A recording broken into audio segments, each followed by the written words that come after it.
ओम शांति। मुक्तिदाता मुक्तेश्वर प्रभु निराकार शिव पितांकर मुक्ति आउ जीवन मुक्ति पाइबार श्रेष्ठ पुरुषार्थ करुथिबा गुणवान आत्मिक संतान मानंकु ईश्वरीय शुभ अभिनंदन जणाई आजिर प्रभु चिंतनर आसरकु समस्तंकु स्वागत जणाउछि। रामायणर कथा समस्ते जानिछन्ति। जेतेबेले रामचंद्र पितृसत्य पालन करी सीतांक सह वनवासरे बाहरिले सेतेबेले अन्य भाई माने मध्य तांको सह वनकु जिबा पई बाहरिले, परंतु रामचंद्र समस्तंकु एथिरु निवृत्त कराइले बुझासुझा करी। हेले लक्ष्मणंकु साथिरे नेबा पई राजी होइगले एवं नेले मध्य, जिए कि संपूर्ण वनवास कालरे आहार एवं निद्रा त्याग करिथिले। यह शास्त्र रे उल्लेख अछि। यह पछर रहस्य को बुझाई शास्त्र रे मध्य यह उल्लेख अछि कि रावणर महापराक्रमी पुत्र मेघनाद, जिए कि इंद्रजीत नाम विख्यात तपस्या बलरे बर पाइथिला कि ताकू केही परास्त करि परिबे नाही, मात्र जिए 14 वर्ष काल निद्रा आउ आहार त्याग करिथिबो तांकरी हातरे तार मृत्यु होई परिबो। राम रावण लढ़ई चलिला। रावणर पुत्र माने जण जण होई निहत हेउथांती। क्रोधान्वित इंद्रजित युद्ध भूमि को आसी प्रबल भावरे युद्ध करने को लागिला। रामचंद्र को मध्य व्यतिव्यस्त करि पकाइला, परंतु शेषरे लक्ष्मण हाथ ही इंद्रजित निहत हैला।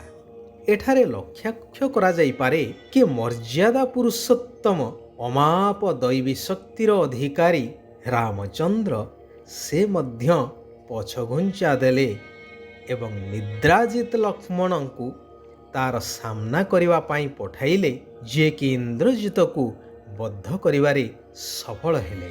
सेथिपाई उचित अर्थरे कुहा जाइछि कि किछि महान कार्य करिवा पाई हेले किछि त्याग मध्य करिवा को पड़ी थाए।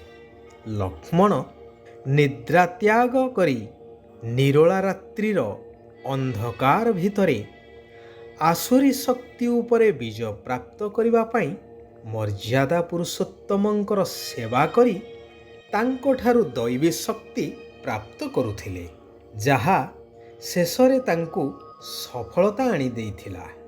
वर्तमान एई कल्याणकारी पुरुषोत्तम संगम जुगरे स्वयं सर्वशक्तिवान निराकार परमात्मा मध्य कहउछन्ति कि मधुर आत्मिक संतान माने निद्रा उपरे विजयी हुओ, रात्रि उजागर रही ज्ञानर चिंतन मंथन कर, कारण एहाठारु निरोला समय आउ कौनसी समय होई परिबो नाही। बुद्धि को एकाग्र करिवार यह सर्वोत्कृष्ट समय अटे। तेणु उजागर रहिबा सहित शिव बाबांक स्मृति रे रुह, तेबे जाई पांच विकार रूपी माया उपरे विजयी होई सदा खुशी रे रही परिबो। खुशीर पारा बा निशा सर्वदा रही परिबो। भगवान कहउछन्ति एई स्थूल दुनिया रे अनेक छुट्टी दिवस मना जाई सरकारी बा बेसरकारी स्तर रे एहार लाभ उठेई थांती। जेपरिक प्रत्येक सप्ताह रे गोटिए दिन निश्चय छुट्टी दिवस रखा जाई थाए शरीर को विश्राम देवा पाई, परंतु एही ज्ञान मार्ग रे तुम मानंकु गोटिए सेकेंड मध्य छुट्टी नेबा अनुचित, जेहेतु एई संगम जुगर प्रत्येक सेकेंड बहुमूल्यवान। ଏହି ସ୍ୱଳ୍ପ ସମୟ ସୀମା ବିଶିଷ୍ଟ ସଙ୍ଗମ ଯୁଗରେ ସାରା କଳ୍ପର ଅର୍ଥାତ୍ ଜନ୍ମ ଜନ୍ମାନ୍ତରର ବିକର୍ମ ବା ପାପର ବୋଝ ସମାପ୍ତ ହୋଇଥାଏ। ତେଣୁ ଏହି ସଙ୍ଗମ ଯୁଗର ପ୍ରତ୍ୟେକ ସେକେଣ୍ଡ ବର୍ଷ ବର୍ଷ ସହିତ ସମାନ ଅଟେ। ଏଥିରେ ପ୍ରତି ନିଶ୍ୱାସରେ ଶିବ ବାବାଙ୍କୁ ୟାଦ କରିବାକୁ ହେବ ବା ମନେ ପକାଇବାକୁ ହେବ। ଶିବ ପିତାଙ୍କର ଶ୍ରୀମତ ଅନୁସାରେ ରାତି ଦିନ ଆତ୍ମିକ ସେବାରେ ଲାଗି ରହିବା ଦରକାର। ଆଜ୍ଞାକାରୀ ବିଶ୍ୱସ୍ତ ହୋଇ ଶିବ ପିତାଙ୍କର ୟାଦ ଦ୍ୱାରା ବା ସ୍ମୃତି ଦ୍ୱାରା ବିକର୍ମକୁ ବିନାଶ କରି ସମ୍ମାନର ସହିତ ସିଧାସଳଖ ଆତ୍ମିକ ଘର ନିରାକାର ଦୁନିଆ ବା ବ୍ରହ୍ମଲୋକକୁ ଯିବାର ଅଛି। ଶେଷ ସମୟରେ ଧର୍ମରାଜଙ୍କର ଦଣ୍ଡରୁ ମୁକ୍ତ ହେବା ପାଇଁ ପୁରୁଷାର୍ଥ କରିବାକୁ ମଧ୍ୟ ପଡ଼ିବ। ଆତ୍ମା ଓ ଶରୀର ଉଭୟଙ୍କୁ କଞ୍ଚନ ଅର୍ଥାତ୍ ସୁନା ସଦୃଶ କରିବାର ସେବା କରିବା ଦରକାର ବା ପୁରୁଷାର୍ଥ କରିବା ଦରକାର। ସେଥିପାଇଁ ନିରାକାର ପିତା ତୁମ ନିରାକାର ଆତ୍ମାମାନଙ୍କୁ ମଧ୍ୟ ଗୋଟିଏ ସେକେଣ୍ଡର ଛୁଟି ଦେଉନାହାନ୍ତି। କହୁଛନ୍ତି ଚାଲିବା, ବୁଲିବା, କର୍ମ କରିବା ଆଦି ସମୟରେ ନିରନ୍ତର ମୋ ସ୍ମୃତିରେ ରହି ନିମିତ୍ତ ହୋଇ ସବୁକିଛି କରିଚାଲ। କେବେ ହେଲେ ଈଶ୍ୱରୀୟ ଆଜ୍ଞାର ଉଲ୍ଲଙ୍ଘନ କରି ନିଜର କଲ୍ୟାଣ କରିବା ଉଚିତ ନୁହେଁ। ଏହି ସର୍ବଶ୍ରେଷ୍ଠ ପାଠପଢ଼ା ସମୟରେ ଯାଞ୍ଚ କରିବା ଦରକାର କି ବୁଦ୍ଧି ଏଣେ ତେଣେ ଚାଲିଯାଉ ନାହିଁ ତ।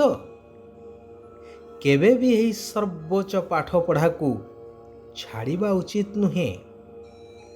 ସୃଷ୍ଟିର ଏହି ଅନ୍ତିମ ସମୟରେ ପାଞ୍ଚ ବିକାର ରୂପୀ ମାୟା ମଧ୍ୟ ଶକ୍ତିଶାଳୀ ହୋଇ ଲଢ଼େଇ କରିବ, ଭୀଷଣ ଭାବରେ ନିଜ ଆଡ଼କୁ ଆକର୍ଷିତ କରିବ। ତେଣୁ ମାୟାର ଏହି ଲଢ଼େଇରେ ବିଜୟୀ ହେବା ଦରକାର।